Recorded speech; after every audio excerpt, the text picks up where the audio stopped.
অতিরিক্ত জেলা শাসকের শোবার ঘরের এসির মুখ থেকে কিলবিল করে বেরিয়ে আসছে একের পর এক সাপ। আর তা দেখে রীতিমতো চক্ষু চড়ক গাছ খোদ অতিরিক্ত জেলা শাসক উন্নয়ন অনিন্দ্য সরকারের। পরিবার নিয়ে ঘরের এক কোনায় লাফিয়ে চলে যান অতিরিক্ত জেলা শাসক। এরপরই খবর যায় সর্প বিশারদ নিতাই হালদারের কাছে। যেমনটি ফোন তেমনই কাজ, পুরাতন মালদা থেকে মোটর বাইক নিয়ে ছুটে আসেন সর্প বিশারদ নিতাই হালদার। ইংরেজবাজার শহরের মাধবনগর এলাকায় অতিরিক্ত জেলা শাসকের বাড়িতে গিয়েই একের পর এক সাপ উদ্ধার করতে থাকেন নিতাইবাবু। যদিও উদ্ধার হওয়া ৮টি সাপ বিষধর নয় বলেই জানিয়েছেন সর্প বিশারদ নিতাই হালদার। তিনি বলেন, এগুলি হচ্ছে ঘরোয়া বাতাচিতি। মূলত ঠান্ডা জায়গা পাওয়ার কারণে বাসা বেঁধে থাকে এ ধরনের সাপ। শীতের মরশুমের কারণে এসি না চালিয়ে সেখানে বাসা বেঁধে প্রজনন টিকিয়েছে এই ধরনের সাপ। কিন্তু সাপ বিষধর হোক বা না হোক, দেখলে আতঙ্ক, তাও আবার অতিরিক্ত জেলা শাসকের বাংলোয়।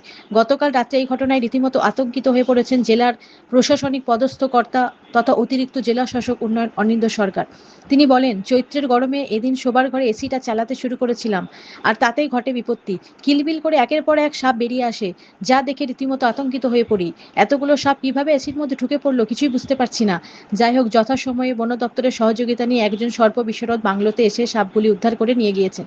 সাপের বিষ আছে কিনা জানা নেই, কিন্তু সাপ দেখে পরিবারের সকলে আতঙ্কিত হয়ে পড়েছে। এরকম ঘটনা যাতে না ঘটে সেই আশায় রাখছি। নতুন করে বাংলো সংস্কারের উদ্যোগ নিয়েছি। মালদা থেকে উজ্জ্বল পাল রিপোর্ট, সারাদিন খবর।